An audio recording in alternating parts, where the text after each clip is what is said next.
Hello friends, আমার mini ব্লগে আপনাদের সবাইকে স্বাগত। আজকে আমি বিকালবেলা বসাচ্ছি পদ্মের বীজ।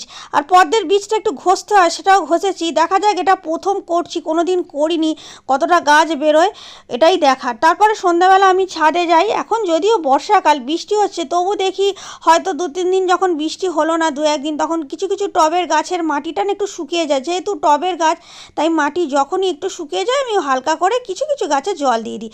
তারপরে আজকে সন্ধ্যাবেলা হাজব্যান্ড যেন পুরো বাজারটাই তুলে এনেছে। কি নেই এতে, লঙ্কা, টমেটো, লেবু, ধনেপাতা, কাঁকরোল, উচ্ছে, ঢ্যাঁড়স, ঝিঙে, ওল, আরও আরও আরও অনেক কিছু। আর তার সাথে সঙ্গেও নিয়ে এসেছে, মাছ নিয়ে এসেছে, ইলিশ মাছ এনেছে।